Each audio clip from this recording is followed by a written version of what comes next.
Welcome back to my channel Mermaid Love Devil episode 5 और 6। दीक्षित कमरे से बाहर चला गया। कमरे से बाहर आकर वो स्टडी रूम में जाकर अपना फोन निकलकर किसी को कॉल करता है। जैसे ही सामने वाला कॉल उठता है वैसे ही वो अपनी उसी कॉल्ड वॉइस में कहता है कि क्या खबर है। अब आगे सुनते ही सामने वाला थोड़ा डर जाता है, पर कैसे भी अपने आप को मजबूत करके कहता है, बॉस हम कोशिश कर रहे हैं, पर उसके बारे में अभी तक कुछ नहीं पता चला। इस पर दीक्षित गुस्सा हो जाता है और गुस्से में ही कहता है कि सिर्फ एक लड़की के बारे में पता नहीं कर पा रहे हो। दीक्षित की गुस्से भरी आवाज सुनकर सामने वाले की तो डर कर बुरी हालत हो जाती है, क्योंकि उसे अच्छे से पता था कि इस आदमी का गुस्सा कितना खतरनाक है। सामने वाला आदमी डर के कहता है, बॉस वो आदमी आगे कुछ बोलता उससे पहले ही दीक्षित कहता है कि वो यहाँ टापू पर कहाँ से आई वो पता चला। इस पर वो आदमी अपनी उसी डरी सहमी आवाज में कहता है कि बॉस मैंने पता किया, पर आज पूरे दिन में टापू की आसपास से एक भी चीज नहीं गुजरी है, न ही टापू पर आई है, इसलिए ये पता नहीं चल रहा कि वो लड़की टापू पर कैसे आई है। ये सुनते ही दीक्षित का गुस्सा सातवें आसमान पर चढ़ जाता है और गुस्से में चिल्ला कर कहता है कि तुम्हारा मतलब क्या है कि वो समुद्र में से तैर कर आई है या आसमान से टपकी है। ये सुनते ही सामने वाली की तो सीटी पिटी गुल हो जाती है। उसे समझ ही नहीं आ रहा था कि वो क्या बोले, क्योंकि बात तो सही ही थी। अगर जहाज और जेट यहाँ टापू पर नहीं आया है और ना ही यहाँ आसपास से गुजर, तो फिर वो कैसे आई यहाँ? क्योंकि तैरकर तो कोई इंसान समुद्र पार नहीं कर सकता। यहाँ से जमीन बहुत दूर थी, बीच में सिर्फ समुद्र का पानी ही था। सामने वाले की तो पहले से ही हालत खराब थी, जब अपने बॉस की इतनी गुस्से वाली आवाज सुनकर तो सामने वाले की हालत और भी ज्यादा खराब हो गई। अब उसे डर के मारे पसीना भी आने लग गया था। वो तुरंत घबरा कर ही कहता है, बॉस मैं उस लड़की के बारे में जल्द से जल्द पता करता हूँ। इस पर दीक्षित कुछ ना कहकर गुस्से में ही कॉल कट कर देता है और गुस्से में ही अपना फोन एक साइड जोर से फेंक देता है। फोन दूर जाकर गिरता है और फोन बुरी तरह टूट जाता है। फोन दूर फेंकने के बाद वो तुरंत जिस चेयर पर बैठा था उस चेयर की पीछे की ओर अपना सिर रखकर आंखें बंद कर देता है। वो अपने गुस्से को काबू करने की नाकाम कोशिश कर रहा था। जैसे वो अपनी आंखें बंद करता है वैसे ही उसे उस लड़की का खूबसूरत चेहरा नजर आता है, जिसे अचानक ही उसका गुस्सा धीरे धीरे कम होने लग जाता है। थोड़ी देर बाद वो अपनी आंखें खोलता है। अब वो पूरी तरह से शांत हो गया था। इस बात से वो बहुत हैरान हो गया था, क्योंकि उसे अच्छे पता था कि उसका गुस्सा इतना जल्दी कभी भी खत्म नहीं होता था। हमेशा जब भी उसे गुस्सा आता था तब कोई ना कोई इस गुस्से का शिकार बनता था। दीक्षित अपने मन ही सोचता है कि मुझे नहीं पता कि तुम्हारा मुझ पर क्या जादू हो रहा है, जिसे मैं तुम्हारी तरफ अपने आप ही खींचा चला जा रहा हूँ। ये खिंचाव ज्यादा न बढ़े तो ही अच्छा है तुम्हारे लिए, वरना मुझे भी नहीं पता कि मैं आगे क्या करूँगा।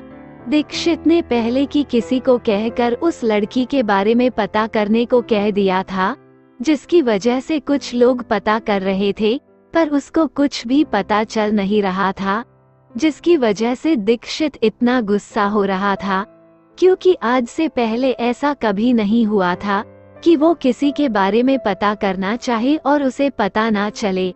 इस तरफ कमरे में दीक्षित के जाने के बाद वो लड़की अपने आप थोड़ी देर तक चलने की कोशिश करती है, जिसे थोड़ी देर में वो अच्छे से चल पा रही थी, जिसे वो बहुत खुश हो जाती है। वो अपने आप से ही कहती है कि चलना इतना भी मुश्किल नहीं था। वो ये बोल ही रही थी और अपने पैरों की तरफ देख ही रही थी कि अब उसकी नजर अपने कपड़ों पर जाती है, जब से वो होश में आए है, तब से बस अपने पैरों पर ही पूरा ध्यान देने की वजह से उसका ध्यान अपने कपड़ों पर गया ही नहीं।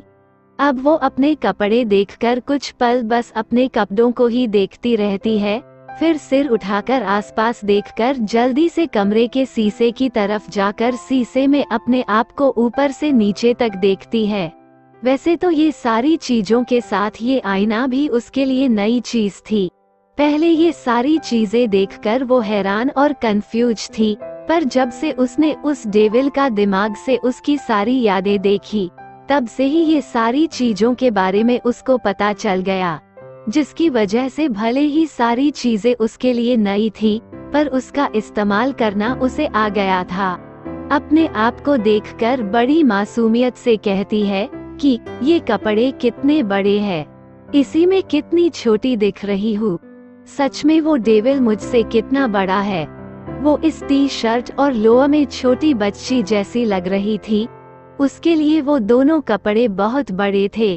कुछ पल तक वो अपने आप को आईने में देखती है, फिर वो पूरे कमरे एक्साइटेड होकर घूमकर सारे सामान को देखने लग जाती है, क्योंकि भले ही उसने उसकी यादों से सारे सामान के बारे में पता चल गया हो, पर वो अपने आँखों से ये सारी चीजें पहले बार देख रही थी। इस तरह घूमते हुए वो बालकनी के पास आ जाती है। बालकनी के पास आकर वो बालकनी में चली जाती है। अब तक रात हो गई थी, जिसकी वजह से बाहर अंधेरा था। बालकनी में आकर वो बाहर का नजारा देखने लग जाती है। आसमान में तारे टिमटिमा रहे थे। तारों के बीच में चांद जो अपनी रोशनी चारों तरफ बिखरे हुआ था। वो लड़की आसमान की तरफ चांद को देखती है और बोलती है, ये कितना सुंदर है। वो ऊपर आसमान को देख ही रही थी कि उसकी नजर सामने समुद्र पर जाती है, जो चांद की रोशनी में चमक रहा था। समुद्र उस विला से थोड़ा दूर था। समुद्र को देखकर वो अपने मन में ही कहती है, मुझे जल्द से जल्द यहाँ से निकलना होगा, पर मैं कहाँ जाऊंगी, क्योंकि मैं अपने घर तो नहीं जा सकती। वो ये सब सोच ही रही थी कि उसके सामने कुछ यादें आने लग जाती है। वो उन यादों को याद करने भर से ही डर जाती है। वो समुद्र को ही देखकर ही डर कर खुद से ही कहती है कि नहीं, मैं वहाँ वापस नहीं जा सकती। मैं दूसरों के लिए सिर्फ एक खतरा हूँ, जिसकी वजह से मैं ना तो अपने घर जा सकती हूँ, ना ही यहाँ रह सकती हूँ। मुझे इंसानों से और उन सब से जितना हो सके उतनी दूर रहना होगा। यही उन सब के लिए ठीक होगा। फिर कंफ्यूज होते हुए ही कहती है, फिर मैं जाऊंगी कहाँ। इस तरफ स्टडी रूम में दीक्षित कब से बस उस लड़की के बारे में ही सोचे जा रहा था। वो उसके बारे में सोचने से खुद को नहीं रोक पा रहा था, जिसकी वजह से वो फ्रस्ट्रेट होकर अपने मन में ही कहता है, अगर तुम मेरा पास किसी मकसद के लिए आई हो तो तुमने कितनी बड़ी गलती कर दी है। इसका अंदाजा भी तुम नहीं लगा सकती। तुम आई मेरे पास अपनी मर्जी से, पर जाओगी मेरी मर्जी से। ये सोचकर वो एक डेविल स्माइल करता है। फिर वो टेबल पर पड़े दूसरे फोन को लेकर किसी को कॉल करता है और सामने वाला कुछ बोलता उससे पहले ही वो अपनी कॉल्ड वॉइस में बोलता है, कल सुबह ही वापस जाने की तैयारी करो। इतना कहने के बाद वो सामने वाले के कुछ बोलने से पहले ही अपना कॉल कट कर देता है। थोड़ी देर बाद स्टडी रूम का दरवाजा नॉक होता है, जिसे सुनकर दीक्षित सामने वाले को अंदर आने को कहता है। दरवाजा खोलकर एक आदमी अंदर आता है। अंदर आने के बाद वो कहता है, बॉस, जिस चीजों के बारे में पता करने के लिए कहा था वो मैंने उसे भेज दिया है। कल तक उसके बारे में पता चल जाएगा। इस पर दीक्षित बस अपना सिर हिलाता है और जाने का इशारा करता है। फिर दीक्षित अपने लैपटॉप में काम करने लग जाता है। वो आदमी ना जाकर डर के हकलाता हुआ कहता है, वो बॉस। उस आदमी को ना जाता हुआ देखकर और कुछ हकलाते हुए सुनकर दीक्षित अपनी कोल्ड आंखों से उस आदमी को घूरता है और बोलता है, क्या हुआ? इस पर वो आदमी तुरंत बोलता है कि बॉस, बड़े मालिक कितने समय से आपसे कांटेक्ट करने की कोशिश कर रहे हैं, पर आपसे कांटेक्ट ना होने की वजह से उन्होंने मुझे कांटेक्ट किया था। उन्होंने कहा कि अगर 2 दिन के अंदर आप उनसे मिलने नहीं गए तो वो आत्महत्या कर लेंगे। ये सारी बातें वो कहते समय उस आदमी के चेहरे पर टेंशन साफ दिखाई दे रही थी। ये सारी बातें सुनकर भी दीक्षित के चेहरे पर कोई भाव नजर नहीं आते, जैसे उसे कोई फर्क ना पड़ता हो। दीक्षित कुछ नहीं कहता और उस आदमी को जाने का इशारा कर देता है। ये देखकर आदमी को कोई आश्चर्य नहीं होता, क्योंकि उसे पता था कि उसके बॉस कुछ इसी तरह का ही बर्ताव करेंगे। दीक्षित कभी भी अपनी भावनाएं अपने चेहरे पर नहीं आने देता, जिसकी वजह से सारे लोग उसको हार्टलेस समझते थे। उसके अंदर का चल रहा है वो कोई भी आसानी से नहीं जान पाता था। उस आदमी के स्टडी रूम के जाने के बाद दीक्षित फिर से लैपटॉप में कुछ अपना काम करने लग जाता है। इस तरफ कमरे में बहुत देर तक बालकनी में रहने के बाद वो लड़की कमरे में आती है। कमरे में आने के बाद वो बाथरूम की तरफ चली जाती है। बाथरूम में आने के बाद वो अच्छे से बाथरूम को अंदर से बंद कर देती है। बंद करने के बाद वो अपने एक हाथ को आगे करके हथेली को ऊपर करके आंखें बंद करती है। कुछ ही पल में अचानक से उसके हाथों में पानी आ जाता है। पानी उसकी हथेली को छू नहीं रहा था, बल्कि पानी तो उसकी हथेली से कुछ ऊपर हवा में उड़ रहा था। वो छोटा सा ही पानी था। कुछ पल बाद लड़की अपनी आंखें खोलती है और पानी को देखती है, जिसे देखकर वो अपने मन में ही कहती है, इसका मतलब कि मैं पानी के बाहर भी अपने पानी की पावर का इस्तेमाल कर सकती हूँ। ये सोचकर वो कुछ देर तक पानी को देखकर अपना हाथ नीचे कर लेती है, जिससे पानी गायब हो जाता है। वो बाथरूम में इसलिए ही आई थी क्योंकि वो ये चेक करना चाहती थी कि पानी के बिना भी वो अपनी पानी की पावर का इस्तेमाल कर सकती है या नहीं, क्योंकि वो कमरे में ये सब नहीं करना चाहती थी।